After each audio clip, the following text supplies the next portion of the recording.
TRB Maths. Statistics. In Tamil. Welcome to Professor Suresh Maths classes. This is Professor Suresh. Curve fitting and correlation. So in the video lecture la இந்த ரெண்டு concept வந்து பார்க்க போறோம். Curve fitting னா என்ன? So அது ரிலேட்டடான problems, அப்புறம் correlation அப்படினா என்ன? அது ரிலேட்டடான ப்ராப்ளம்ஸ். இப்போ curve fitting ல fitting a straight line. Let y equal to ax plus b be a straight line. இதான் ஈக்குவேஷனோட ஜெனரல் ஃபார்ம் இது. y equal to ax plus b அந்த மாதிரி எடுத்துக்கலாம்.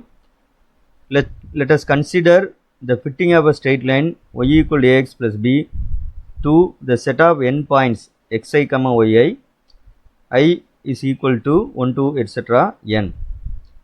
என்ன அர்த்தம் fitting a straight line அப்படின்னா, drawing a straight line அப்படின்னா x ஓட வேல்யூ கரஸ்பாண்டிங்காக y வேல்யூ கண்டுபிடிச்சு xi comma yi அப்படிங்கிற பாயிண்ட்ஸ் எல்லாம் எக்ஸாக்டாக பிளாட் பண்ணிடுவோம். ஸோ அது வந்து ஸ்ட்ரெயிட் லைன் வந்து ட்ரா பண்ணுறது. இங்கே ஃபிட்டிங் அப்படின்னா என்ன மீனிங்னா, நமக்கு எக்ஸ் ரிலேட்டடாக ஒய் வந்து கிடைக்கும். ஆனால் அது வந்து அக்யூரேட் மீன்ஸ் என்னென்னா, ஒரு ஸ்ட்ரெயிட் லைன் மேலே பிளாட் ஆகாது. மேபி ஒரு ஸ்ட்ரெயிட் லைனு கீழேயோ மேலேயோ வரும்.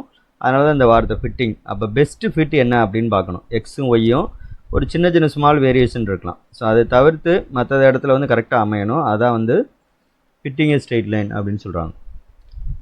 According to the principle of least squares, we have to determine a and b, show that e equal to summation I equal to 1 to n yi minus axi plus b the whole square is minimum. The least square அப்படின்னா என்ன அர்த்தம்னா, ஆக்சுவலாக நமக்கு எக்ஸுக்கு value போடும்போது Y எக்ஸாக்டாக கிடச்சுன்னா அங்கே எரரே வராது. அப்போ இங்கே எரர் அப்படிங்கிறது என்னென்னா, difference between y and a x plus b, அந்த ரெண்டையும் சப்ராக்ட் பண்ணுற வேல்யூ தான் இது ஒய்ஐ மைனஸ் ஏஎக்ஸ்ஐ ப்ளஸ் பின்னு.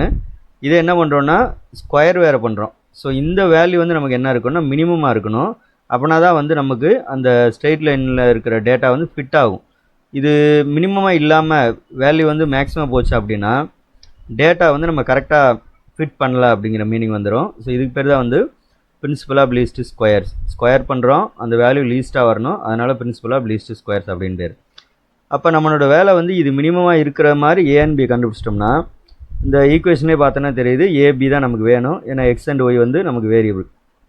அப்போ ஏபியை சப்ஸ்டியூட் பண்ணிட்டோன்னா நமக்கு அந்த ஸ்ட்ரெயிட் லைன் வந்து கிடச்சிடும். இந்த unknowns A and B can be derived from the following normal equations. இந்த ரெண்டுக்கும் பேர் என்ன அப்படின்னா நார்மல் ஈக்குவேஷன்ஸ். சம்மேஷன் ஒய்னே ரீட் பண்ணலாம். அந்த ஒய்ஐங்கிறது நமக்கு வேல்யூ மாறுதுங்கிறதுக்காக தான் அந்த ஐ போடுறோம். அது இல்லாமலும் சில புக்கில் வந்து எழுதியிருப்பாங்க. So summation Y equal to A into summation X plus n b. So இது ஒரு நார்மல் ஈக்குவேஷன். அதே மாதிரி இது ஒரு normal equation. Summation X Y equal to A into summation x i square plus B into summation x i. So இந்த ரெண்டு normal ஈக்குவேஷன்லையும் தேவையான வேல்யூஸை நம்ம கண்டுபிடிக்கணும். கண்டுபிடிச்சி சப்ஸ்டியூட் பண்ணி ரெண்டையும் சால்வ் பண்ணோம்னா ஏ அண்ட் பி வந்து கிடச்சிடும் நமக்கு. அதை எடுத்துகிட்டு போய் y equal x plus b அப்படிங்கிற ஸ்ட்ரெயிட் லைனை சப்ஸ்டியூட் பண்ணிட்டோன்னா இந்த straight line record straight line வந்து கிடச்சிடும். இதில் n அப்படிங்கிறது என்னென்னா நம்பர் ஆஃப் டேட்டா. ஸோ எத்தனை வேல்யூஸ் வந்து கொடுத்துருக்காங்க அப்படிங்கிறதான்.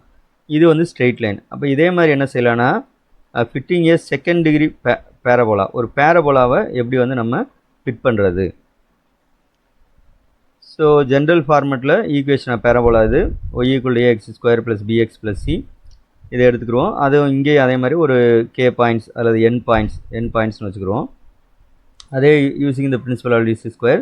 இந்த இடத்துல ஒய் வேல்யூ இது இருக்கிறதுனால இதை அப்படியே ரைட் ஹேண்ட் சைடு கொண்டு வரோம், லெஃப்ட் ஹேண்ட் சைடு கொண்டு வரோம். அப்போ ஒய் மைனஸ் இந்த வேல்யூ வரும், இந்த ஹோல் ஸ்கொயர். இது சிம்பிளாக சொல்ல போனால் டிஃப்ரென்ஸ். இந்த ரெண்டு left hand side right hand side ஈக்குவலாக இருந்தால் அங்கே எரர் வராது, கரெக்டாக ஃபிட் ஆகிடுச்சு அப்படின்னு அர்த்தம் 100%. அப்படி இல்லாமல் ஒரு சின்ன வேரியேஷன் இருந்துச்சு அப்படின்னா இந்த டிஃப்ரென்ஸ் வந்து வரும். அந்த டிஃப்ரென்ஸ் வந்து நமக்கு மினிமமாக இருக்கணும். அதான் இங்கேயும் சொல்லியிருக்கோம், போன கான்செப்டில் சொன்ன மாதிரி தான். So normal equations for finding ABC. ஏன்னா இதில் பார்த்தோம் அப்படின்னா நமக்கு 3 அன்னவுன்ஸ் இருக்கும். அந்த 3 அன்னவுன்ஸ் கண்டுபிடிக்கிறதுக்கான நார்மல் ஈக்குவேஷன்ஸ் இதுதான். Summation Y equal to A into summation X square plus B into summation X plus N C. அடுத்து summation X Y equal to A into summation X cube plus B into summation X square plus C into summation X. அப்புறம் third one summation X square Y equal to summation A into summation X power 4 plus B into summation X cube plus C into summation X square. So ஒன்று இது memorise பண்ணணும். அப்படி memorise பண்ண முடியல அல்லது வந்து recall பண்ணுறது எப்படி கரெக்டாக அப்படின்னா, நம்ம கொடுத்துருக்கிறது வந்து y = ax² + bx + c. First அதில் எல்லா இடத்துலையும் சம்மேஷன் போடுங்க, அதாவது சிக்மா போடுங்க. அப்போ சிக்மா போடும்போது இந்த மாடலில் வரும். லாஸ்ட்டில் மட்டும் கான்ஸ்டன்ட் c இருக்கும். அந்த இடத்துல வெறும் சிக்மா அப்படின்னா அது வந்து n டைம்ஸ் அப்படின்னு அர்த்தம். அதாவது சிக்மா 1 எத்தனை தடவைனா n டைம்ஸ், அதனால் வந்து n வந்துடும். ஸோ அப்படி ஞாபகம் வச்சுக்கோங்க. அடுத்து இங்கே என்ன பண்ணணும்னா இந்த ஈக்குவேஷன்லேருந்து சம்மேஷன் எக்ஸ் சேருங்க எல்லா இடத்துலையுமே. இந்த ஈக்குவேஷனில் ஆல்ரெடி நமக்கு சிக்மா இது இருக்கிறதுல இந்த இடத்துல சிக்மா எக்ஸ் போடணும். அப்போ இங்கே சிக்மா xy வந்துடும். இங்கே ஆல்ரெடி ஒரு சிக்மா x² இருக்கிறதுனால இப்போ சிக்மா x³ வந்துடும். ஸோ இது வந்து சிக்மா எக்ஸால் மல்டிப்ளை பண்ணணும் அப்படின்னு அர்த்தம் இல்லை. நம்ம ஞாபகம் வச்சுக்கிறதுக்காக ஒரு ட்ரிக்கு வந்து நான் சொல்கிறேன். அப்போ இங்கே b × சிக்மா x² வந்துடும். இங்கே சிக்மா எக்ஸ் போடுவோம். ஸோ இந்த மாடலில் வந்துடும். இதில் போடும்போது இந்த எண்ணை வந்து நம்ம செய்யக்கூடாது. அப்படி இல்லைன்னா எப்படி ஞாபகம் வச்சுக்கோன்னா இந்த y = ax² + bx + c அதில் ரெண்டு சைடும் சம்மேஷன் எக்ஸ் போகிற மாதிரி வச்சுக்கோங்க. ஸோ உங்களுக்கு இந்த இது கிடச்சிரும். அதே மாதிரி தேர்ட் ஒன் வந்து y = ax² + bx + c ரெண்டு சைடுமே சம்மேஷன் x² அதால் மல்டிப்ளை பண்ணுற மாதிரி வச்சுக்கோங்க, சேர்க்குற மாதிரி வச்சுக்கோங்க. ஸோ இந்த ரிசல்ட் வந்துடும். ஸோ இதே இதை வந்து நம்ம ஸ்ட்ரெயிட் லைன் அதுக்கும் நீங்கள் ஞாபகம் வச்சுக்கலாம். ஸ்ட்ரெயிட் லைனுங்கிறது y = ax + b. ஸோ இந்த ரெண்டு சைடும் சம்மேஷன் சேர்த்திங்க அப்படின்னா இந்த ஈக்குவேஷன் கிடச்சிடும், ஃபஸ்ட் ஈக்குவேஷன் கிடச்சிடும். இதில் சம்மேஷன் எக்ஸ் ரெண்டு சைடும் சேர்த்திங்கன்னா இந்த செகண்ட் ஈக்குவேஷன் கிடச்சிடும். ஸோ இன்கேஸ் உங்களுக்கு மறக்கிற மாதிரி இருக்குது, அது டவுட்டாக இருக்குன்னா இந்த மாதிரி ரீகால் பண்ணிக்கலாம். ஸோ இது வந்து fitting straight line and parabola. இப்போ கார்லேஷனாக அர்த்தம். Correlation is the study between two variables. இதுக்கு முன்னாடி டேட்டா எல்லாமே பார்த்தீங்கன்னா சிங்கிள் வேரியபிள் தான். அந்த வேரியபிளுக்கு அந்த டேட்டாக்குள்ளே இருக்கிற கான்செப்டை பற்றி பார்த்தோம் ஆரம்பத்தில் இருந்து, லொக்கேஷன், டிஸ்பர்ஷன் அந்த மாதிரி. இங்கே என்னென்னா 2 or 3 வேரியபிள்ஸ் அல்லது மோர் தென் 2 வேரியபிள்ஸ் பார்க்குறோம். அதுக்கு இடையில் இருக்கிற ரிலேஷன்ஸை பற்றி படிக்கிறது தான் கார்லேஷன் அப்படின்னு பேர். The change in one variable affects a change in the other variable. The variables are said to be correlated. So ஒரு வேரியபிளை நம்ம சேஞ்ச் பண்ணும்போது இன்னொரு வேரியபிளையும் சேஞ்ச் இருந்துச்சு அப்படின்னா நம்ம என்ன சொல்கிறோன்னா அந்த ரெண்டு வேரியபிளும் கார்லேட்டடாக இருக்குது அப்படின்னு அர்த்தம். ரியல் லைஃப்லேயே பார்த்தீங்கன்னா நிறைய எக்ஸாம்பிள்ஸ் இருக்குது. இப்போ ஒரு சைல்டு, ஒரு குழந்தை பிறந்து வளருது அப்படின்னா அந்த ஏஜுக்கு ஏற்ற வெயிட் இருக்கா அப்படின்னு பார்ப்பாங்க. அப்போ ஏஜும் வெயிட்டும் கார்ரிலேட்டட்.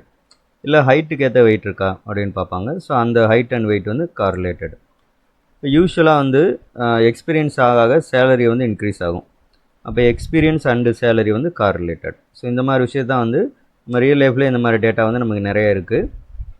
ஸோ இதை வச்சு தான் வந்து கார்ரிலேஷன் அப்படிங்கிற ஒரு கான்செப்ட் வந்து கண்டுபிடிச்சி டேட்டாக்கு இடையில் ஒரு டேட்டா வந்து இருக்கிற ஒரு வேரியபிளை அஃபெக்ட் பண்ணோன்னா, சேஞ்ச் பண்ணோன்னா இன்னொரு வேரியபிளையும் அது வந்து சேஞ்ச் பண்ணுச்சு அப்படின்னா ரெண்டு டேட்டா வந்து கார்ரிலேட்டட் அப்படின்னு அர்த்தம். அப்படி சேஞ்ச் ஆகலை, அஃபெக்ட் பண்ணலை அப்படின்னா அது வந்து அன்கார்ரிலேட்டட் அல்லது நாட் கார்ரிலேட்டட் அப்படின்னு அர்த்தம். இது டயக்ராமாக போடுவோம். அந்த டயக்ராமுக்கு பேர் வந்து ஸ்கேட்டர் டயக்ராம் அப்படின்னு பேர். It is the simplest way of diagrammatic representation of bivariate data. பைவேரியட்னா ரெண்டு வேரியபிள் இருக்கும் அப்படின்னு அர்த்தம். ஸோ பைவேரியட் டேட்டா, எக்ஸ் ஒரு வேரியபிள், ஒய் ஒரு வேரியபிள், அந்த ரெண்டுக்கு இடையில ரிலேஷன் வச்சு இந்த டயக்ராம் போடுறோம். ஸோ இதான் வந்து ஸ்கேட்டர் டயக்ராம் அப்படின்னு பேர். This method is not suitable if the number of observations is fairly large. So ஒருவேளை நம்பர் ஆஃப் அப்சர்வேஷன் வந்து ரொம்ப லார்ஜாக இருந்தால் நம்ம என்ன பண்ண முடியாதுன்னா இந்த மாதிரி பிளாட் பண்ணுறது வந்து கஷ்டமாக இருக்கும். அந்த ரீசன்னால் இது வந்து நாட் சூட்டபிள் அப்படின்னு கொடுத்துருக்காங்க.